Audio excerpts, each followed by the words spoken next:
Operation Tiger, often called the forgotten chapter of World War II, was a secretive mission so massive that an entire English coastal town was evacuated to prepare for it. The Allies were planning something monumental that required utmost precision and secrecy: the invasion of Normandy. This endeavor required meticulous planning and a live-fire training mission to prepare the troops and support ships for the landing. The plans for Operation Tiger, and consequently Operation Overlord, were not just classified. They were a closely guarded secret known only to a select few, referred to informally as bigots. But the Germans were watching, their eyes fixed on the English Channel, waiting for the perfect moment to strike. At the most unexpected hour, they would sneak into the training area and give the Allies a taste of what real war was all about. Operation Overlord marked the largest offensive strategy devised by the Western Allies against the German forces. In order to counter the Nazi threat, a crucial plan was put into motion, focusing on northern France as the launch site for a massive invasion of German-occupied Western Europe. The initiative officially began on June 6, 1944, known as D-Day, with the start of Operation Neptune. The endeavor involved over 1,200 airborne teams and 5,000 vessels storming the Normandy beaches. However, before executing such a significant operation, the Allies aimed to ensure precise execution and adherence to a well-structured plan. Therefore, they developed a comprehensive training exercise called Operation Tiger to enhance coordination and communication among the Allied forces. In 1943, the British government established training grounds in the chosen venue for the rehearsals at Slapton Sands, Devon, due to its striking similarity to designated sectors like Utah Beach and Omaha Beach, as outlined by the High Command. Nearly all of the 3,000 residents were evacuated. Operation Tiger was conducted with a high level of secrecy and meticulously planned under stringent supervision. The commencement date was kept confidential until the last moment. Every aspect of the invasion plan was rehearsed, using infantry and tank landing ships during live-fire exercises. In essence, this operation offered the Allies a close approximation of what Operation Overlord would entail without directly engaging with the German forces. In November 1943, Hitler's Directive 51 shifted focus to the Western Front, where a decisive blow against the Allies could favor Germany. Grand Admiral Karl Dönitz saw the disproportionate importance of the German Navy, given that, quote, the Luftwaffe hardly gets off the ground anymore. Days before Operation Tiger, Dönitz called on, quote, every serviceman of the Navy to take risks without consideration for the survival of the ship itself. Thus, sailors would entirely rely on agile and fast S-boats in a mission with no return. German S-boats, also known as E-boats, were a major challenge for the Allies in the Channel and coastal waters, with their ability to quickly switch targets and time their attacks for success. While potential Royal Navy escorts were busy, with the German Navy anticipating an Allied invasion in the Channel and the Atlantic, Operation Tiger aimed to prepare Force U for the upcoming landing at Utah Beach in Normandy during the spring of 1944. Allied Supreme Headquarters finalized plans on April 19, 1944, giving the U.S. Navy control over the exercise. However, Royal Navy Admiral Rafe Latham retained ultimate control in case circumstances required cancellation or reduction. U.S. Navy Rear Admiral John E. Wilkes was responsible for preparing the servicemen for this realistic yet dangerous exercise, with Royal Navy destroyers, corvettes, and trawlers providing escorts and cover. The exercise aimed for realism, requiring Force U to use all the equipment they would bring to Utah Beach.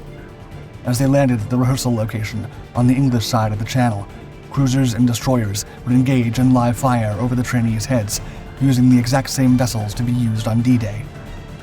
Given the dangerous circumstances, the U.S. and Royal Navies maintained radio silence during Operation Tiger, breaking it only in cases of immediate danger, which often proved too late for action. The operation was scheduled from April 22nd to April 30th, and the initial days proceeded smoothly, involving marshalling drills until the 25th. In the lead-up to their mission, the crews of the landing ship tanks, or LSTs, diligently readied their trucks, tanks, and vehicles, ensuring they were fully fueled for the training exercise, and departed on April 24, 1944. Alongside other LSTs from Brixham and Plymouth, they formed Convoy T4, anticipating a landing at Slapton Sands within days. Unbeknownst to them, German forces were closely monitoring. Hitler's Directive 51 had positioned the German Navy near the English Channel. On April 25th, as preparations for Operation Tiger were concluding, German reconnaissance aircraft spotted a massive military buildup around Portsmouth. Over 200 trucks, numerous ships, destroyers, troop transporters, LSTs, and land vehicles were noted. Intelligence estimated tens of thousands of soldiers were being readied for action. German officers swiftly informed Berlin on April 26th, just a day before the exercise, about the concentrated Allied forces in the Channel. Their confidence in this intelligence marked a change, as meticulous observations from German analysts painted a clear picture of the impending operation. That evening, the Allied assault troops began embarking on their transports and engaged in simulated maneuvers resembling the Channel crossing near Lyme Bay. As convoy T4 sailed towards Lyme Bay, the crews remained unaware of the German surveillance. Little did they know, the meticulous preparations they had undertaken were closely scrutinized by the enemy, setting the stage for the events that would follow. The following day, April 27th, witnessed the practice assault. Led by Rear Admiral Don P. Moon, the force had 221 vessels around Lyme Bay on England's south coast. Live ammunition was discharged over the troops to acquaint them with the sensory aspects of the battlefield, including sights, sounds, and smells. General Eisenhower strongly endorsed this strategy for toughening the soldiers. HMS Hawkins participated, receiving orders to shell the beach with live ammunition between 6:30 and 7:30 a.m.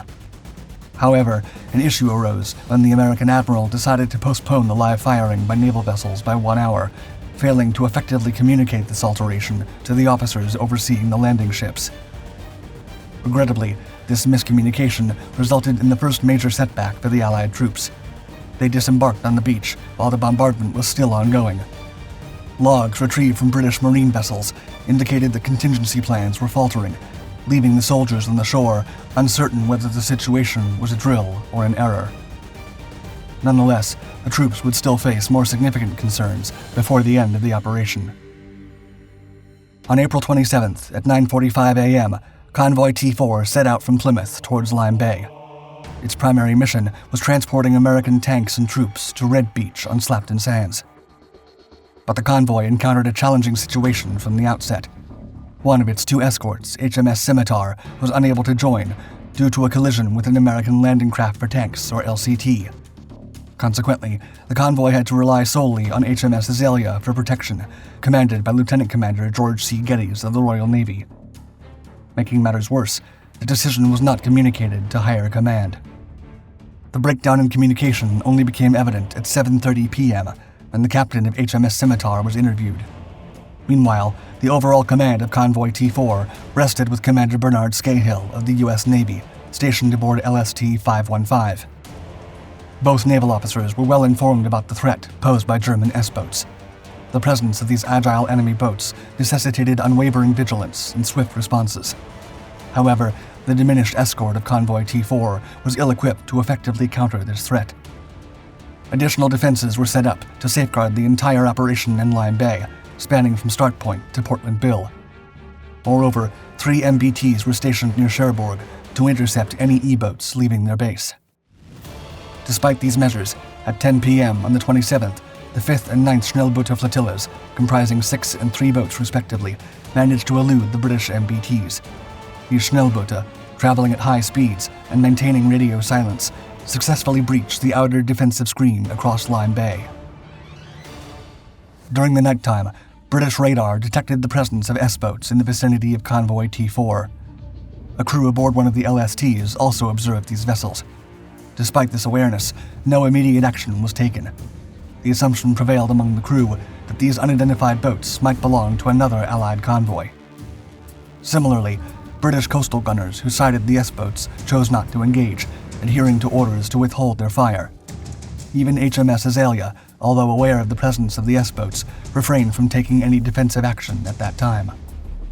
HMS Saladin was assigned as the relief escort and departed Start Bay, south of Slapton Sands, but it was too late. After 1:30 p.m., the group of LSTs were sailing when they suddenly noticed green tracers and gunfire approaching. Lieutenant James Murdoch and his crew on LST 507 sounded the alarm, but the attack was inevitable. They spotted 2 enemy craft, S-130 and S-150, closing in on them. Amid the chaos, A grinding sound resonated from within LST-507.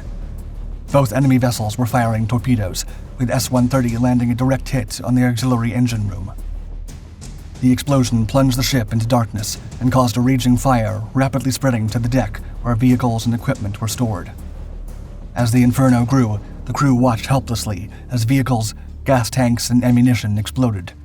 The heat was intense, and the situation became dire. Less than 30 minutes after the torpedo struck, the decision was made to abandon the ship. While LST-507 was engulfed in flames and chaos, communication with the other LSTs in the convoy was lost. The radio queries went unanswered, and the rest of the convoy continued on, unaware of the unfolding disaster, for the time being.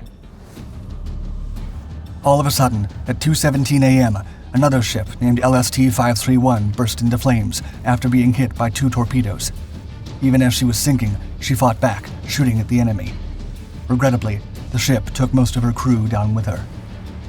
Meanwhile, the 6 remaining ships in Convoy T4 were frantically moving in zigzag patterns. The crew on deck fired machine guns and cannons into the dark waters. One of the ships, LST-289, targeted one of the enemy S-boats, but got damaged in the process. Another ship, S-145, launched a torpedo that damaged the rudder, stern guns, and crew quarters of LST-289. Although battered, LST-289 managed to reach the shore eventually.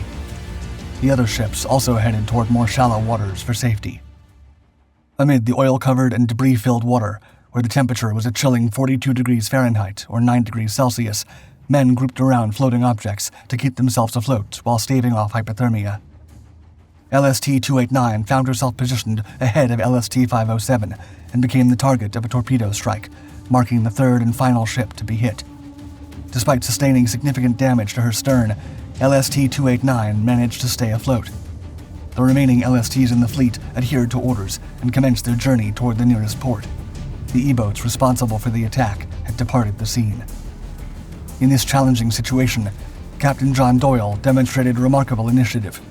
As the commanding officer of LST-515, the convoy's lead vessel, he made a decision that went against orders. Captain Doyle and his crew courageously returned to the scene to rescue survivors from the sea.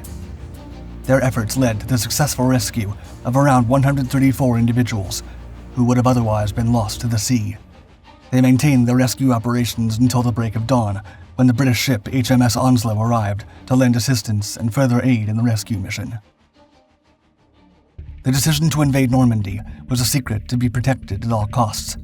All documents related to the operation were classified as bigot, and the select handful of personnel who had clearance for the plans were informally referred to as bigots. The morning after Operation Tiger was shrouded in chaos. Tragically, 10 bigots, who held access to Operation Overlord plans, lost their lives in the turmoil. Their significance was so immense that the Allies contemplated canceling D-Day in fear that they might have been captured by the Germans. Fortunately, the remains of all 10 were eventually recovered. Following the operation, the Allies made important adjustments, including standardizing radio frequencies, providing better life vests for landing troops, and designing smaller crafts for survivors. The events at Slapton Sands remained shrouded in secrecy until August 1944, along with the disclosure of D-Day losses. Medical personnel who tended to the wounded were sworn to secrecy, as were survivors and participants, under the threat of court-martial. Due to limited and unclear information, Operation Tiger, the forgotten chapter of World War II, served as a reminder of the challenges and sacrifices faced during the planning and execution of critical military operations.